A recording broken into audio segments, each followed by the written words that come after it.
नमस्कार, जोहार झारखंड देख रहे हैं आप। आपके साथ मैं हूं शिप्रा झा। बुलेटिन की शुरुआत करेंगे बड़ी खबर के साथ और बड़ी खबर गोड्डा से है। लोगों ने पुलिस को बंधक बना लिया है। महगामा एसडीपीओ को बंधक बना लिया गया है। इस वक्त की बड़ी खबर आपको गोड्डा से बता रहे हैं, जहां पर लोगों ने पुलिस को बंधक बना लिया।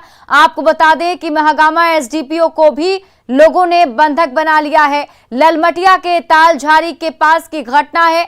ईसीएल को जमीन देने से मना कर रहे हैं लोग और इसी विवाद को लेकर यहां पुलिस को बंधक बना लिया गया। गांव में ईसीएल के अधिकारी गए थे, लोगों को समझाने में अधिकारी जुटे हुए हैं। तो इस वक्त की बड़ी खबर आपको गोड्डा से बता रहे हैं। हमारे सहयोगी गौरव अधिक जानकारी के साथ जुड़े हुए हैं। गौरव, क्या है पूरा मामला? आज शाम जब ईसीएल के अधिकारी गांव में गए हुए थे और मामला पुराने लंबे समय से चला आ रहा था कि तालझारी और वेरेंडा गांव के जो लोग थे वो ईसीएल को जमीन देने से मना कर रहे थे, जिसको लेकर लगातार प्रशासन जो मध्यस्थता कर रही थी, लेकिन अब तक बात नहीं बनी थी। और आज सूत्रों से मिली जानकारी के मुताबिक आज जो ईसीएल के वरीय अधिकारी थे, सीएमडी थे या जीएम थे, वो लोग अकेले बिना प्रशासन के ही गाँव में गए थे, जिसके बाद पहले उन्हें बंधक बनाया गया, यानी उन्हें पकड़ कर रखा गया। जिसके बाद की स्थानीय थाना को सूचना दी गई। स्थानीय थाना जब घटना गाँव पर पहुंची है तो स्थानीय थाने को भी गाँव में ही रोक दिया गया। उसके थोड़ी देर के बाद महागामा अनुमंडल के जो एसडीएम थे, एसडीपीओ थे, वो भी गांव में पहुंचे और पता चला कि वो भी गांव से बाहर नहीं आए। जिसके बाद कि अभी कुछ देर पहले की बात है कि जिले के पुलिस कप्तान, यानी कि पुलिस कप्तान करीबन 35 से 40 किलोमीटर तक का सफर तय कर उस गांव में अब पहुंचने वाले हैं, जिस गांव में ये पूरी घटना चल रही है। और अभी क्या स्थिति बनी हुई है गौरव? अभी भी वो बंधक बने हुए हैं? जी, हालांकि पुलिस कप्तान से जब इस पूरे मामले पर बात हुई तो उन्होंने कहा था कि बंधक नहीं बनी है, बातचीत चल रही है। लेकिन रात के अंधेरे में जब प्रशासनिक गाड़ियों को रोककर या ईसीएल के गाड़ियों को रोककर बातचीत चल रही है तो आप समझ सकते हैं कि बंधक बनी है या फिर उन्हें रोका गया है। हालांकि जो पुलिस कप्तान थे उन्होंने स्पष्ट रूप से कहा था कि जो ईसीएल के अधिकारी हैं उनकी गाड़ी रोकी गई थी, जिसके बाद की एसडीपीओ बातचीत करने के लिए गए थे, लेकिन बात नहीं बनी। जिसके बाद पुलिस कप्तान अभी पहुंचे हैं घटनास्थल पर। कुछ ही देर में पुलिस कप्तान और जिले के जितने भी थाने हैं, लगभग सभी थाने के जो प्रभारी हैं वो भी उसी गांव में पहुंच रहे हैं। और मामला कुछ ज्यादा बढ़े ना, इसको लेकर बातचीत अब की जाएगी, क्योंकि ग्रामीणों का कहना था कि ईसीएल ने जो हमारी जमीन पहले ली थी उसके एवज में जो मुआवजे मिलने थे, जो सुविधाएं मिलनी थी, वो ग्रामीणों को नहीं मिल रहा था और ईसीएल और अधिक जमीन लेना चाह रही थी। लेकिन ग्रामीणों ने कहा कि अब हम जमीन देना नहीं चाहते हैं, जिसको लेकर के लगातार विवाद उस गाँव में चल रहा था। और 2 गाँव बताया जाता है कि 2 से 3 गाँव के लोगों ने विरोध किया था। जिसके बाद अभी करीबन आधे दर्जन गाँव के जो ग्रामीण है, जो आदिवासी ग्रामीण है, वो अभी घटनास्थल पर है। और तमाम जो जिले के पुलिस प्रशासनिक अधिकारी हैं उनके साथ जो ईसीएल के 2 बड़े अधिकारी बताए जा रहे हैं कि सीएमडी और जीएम लेवल के अधिकारी हैं, वो गांव में अभी बने हुए। तब देखना होगा कि आप पूरी खबर पर नजर बनाए रखिए। गौरव, बहुत बहुत शुक्रिया तमाम जानकारी के लिए। बढ़ते हैं आगे और गोड्डा से ही एक और बड़ी खबर आपको बता दें। बालू माफिया का डीएमओ पर हमला हुआ है। डीएमओ की गाड़ी में तोड़फोड़ की गई है। अवैध माइनिंग रोकने के लिए डीएमओ गए हुए थे, लेकिन वहां बालू माफिया ने डीएमओ पर ही हमला कर दिया। मिनी हाईवा को रोकने पर हमला किया गया है। आपको बता दें कि स्कॉर्पियो से डीएमओ आए थे, जिस पर पथराव कर दिया गया। हालांकि इस पथराव में बाल बाल बचे हैं डीएमओ। 4-5 लोग निकला और हम लोग स्थिति को भापते हुए हम लोग गाड़ी को बैक करने लगे और हम लोग ईटा पत्थर करने लगे। गाड़ी में भी कुछ खरोच आई है। आपकी जिस गाड़ी में बैठे हुए थे? हाँ, जिस गाड़ी में बैठा हुआ था। और फिर वहाँ से हम लोग मेन रोड लेने पर वहाँ पर भी घेरने की कोशिश उन्होंने किया, लेकिन हम लोग का गाड़ी तेज रफ्तार के देखा। कौन कौन थे आप लोग? मैं था और मेरे साथ ट्रांसपोर्ट ऑफिस के स्टाफ थे। बढ़ते आगे, धनबाद में महिला ने तांत्रिक चंदन शास्त्री और पूर्व पार्षद पर दुष्कर्म करने का और उसका वीडियो सोशल मीडिया में वायरल करने का आरोप लगाया है। महिला ने इस मामले की शिकायत स्थानीय न्यायालय में की। वहीं दूसरी तरफ चंदन शास्त्री ने महिला की ओर से लगाए गए आरोपों को बेबुनियाद बताया और मामले की जांच कराने की मांग की है।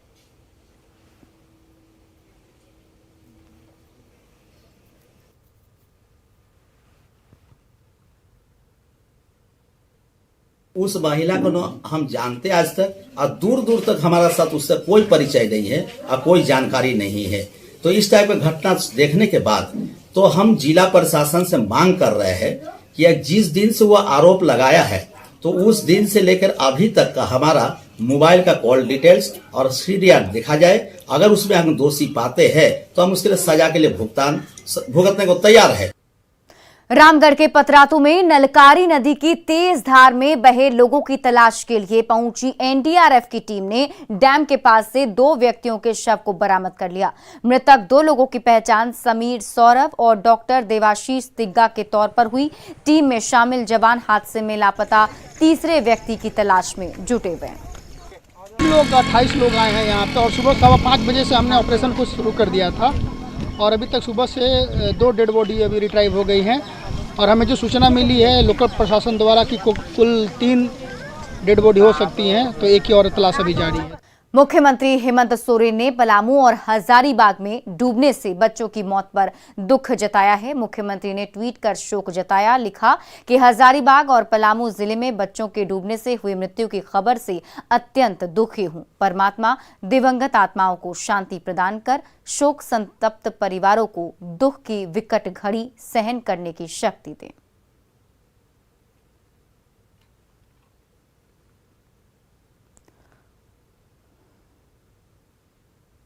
और लगातार बारिश से जमशेदपुर शहर के कई मोहल्लों की सूरत बिगड़ चुकी है। खरकई नदी और स्वर्णरेखा नदी से बाढ़ के हालात के बाद कई मोहल्ले पानी पानी हो चुके हैं। कदमा में करीब 500 परिवार फंस गए हैं। ऐसे में जिला प्रशासन, टाटा और जुस्को की टीम लगातार रेस्क्यू ऑपरेशन में जुटी है और फंसे हुए लोगों तक मदद पहुंचाने में लगी हुई है।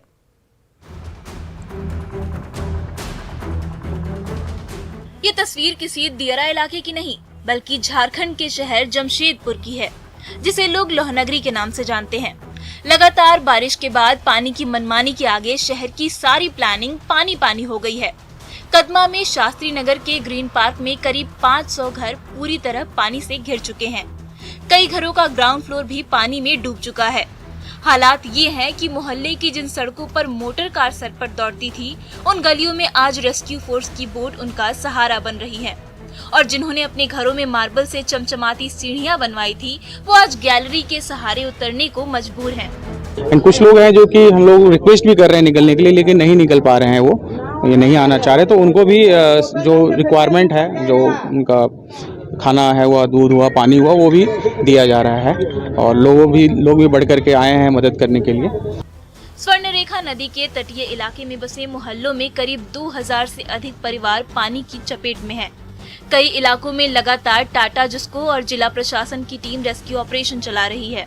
लोगों को घरों से निकालकर सुरक्षित ठिकानों पर पहुंचा रही है, लेकिन अब भी सैकड़ों परिवार अपने घरों में फंसे हैं या वे घर की छत पर बैठकर राहत की राह देख रहे हैं। हम लोगों का प्रयास रहा है कैसे भाई बहन जो फंसे हुए हैं उनका मदद करना, हर संभव प्रयास करके हम लोग करते रहेंगे। किसी तरह कोई बीमारी या कोई ऐसा कोई खबर आई है कि कोई लोग? अभी तक ऐसा कुछ नहीं आया, अगर होगा तो हम लोग उसको हॉस्पिटल, चाहे दवाई की व्यवस्था, वो सब सारा चीज हम लोग तैयार है, जिसको जो जरूरत पड़ेगा हम लोग देने का काम करेंगे। शास्त्री नगर तो 1 नंबर से 5 नंबर पूरा फंसा हुआ है बुरी तरह से।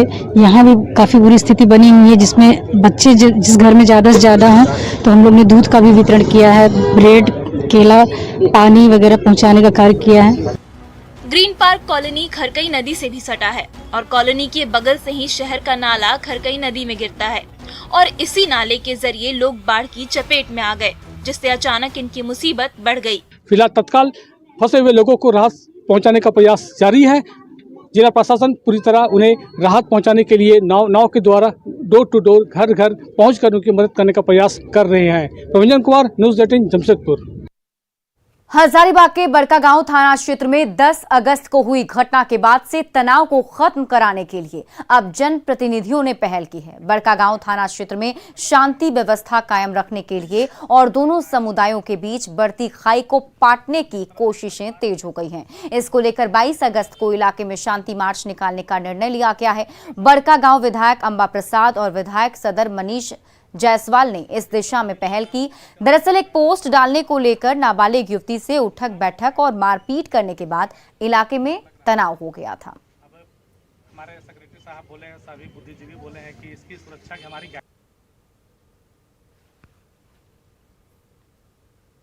झारखंड खाद्य आयोग के अध्यक्ष और सदस्य कल से बोकारो और धनबाद जिले के 3 दिवसीय दौरे पर रहेंगे, जहां वे स्थानीय जनप्रतिनिधियों के साथ संवाद करेंगे। 22 अगस्त को सुबह 10 बजे रांची से बोकारो के लिए प्रस्थान करेंगे। 11:30 बजे पेटरवार फॉरेस्ट गेस्ट हाउस में इनका आगमन होगा।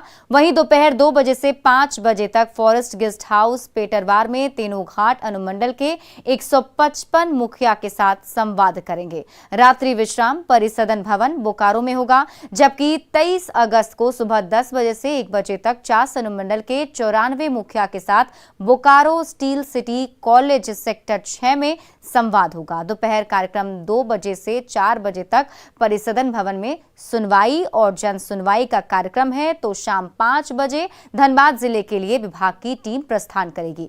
रात्रि विश्राम परिसदन भवन धनबाद में होगा।